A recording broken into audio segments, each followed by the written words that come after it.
محمد وعلى آل محمد كما صليت على إبراهيم وعلى آل إبراهيم إنك حميد مجيد.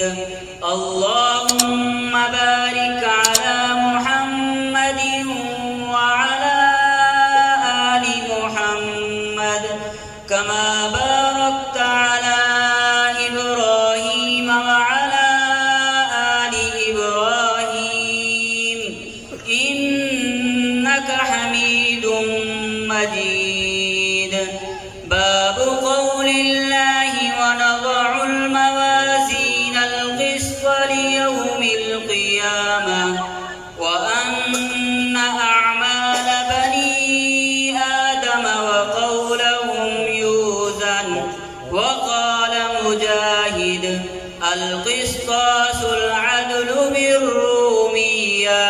ويقال القسط مصدر المقسط وهو العادل. وأما القاسط فهو الجائر.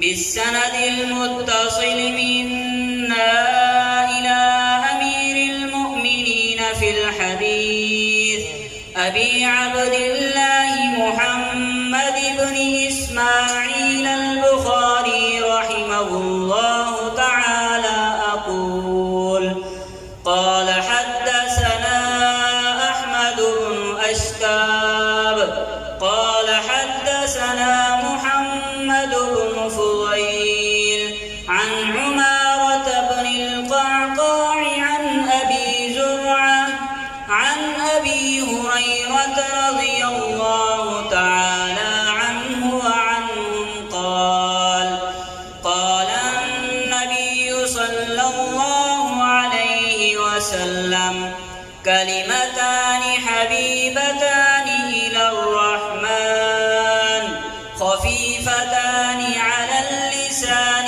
ثقيلتان في الميزان.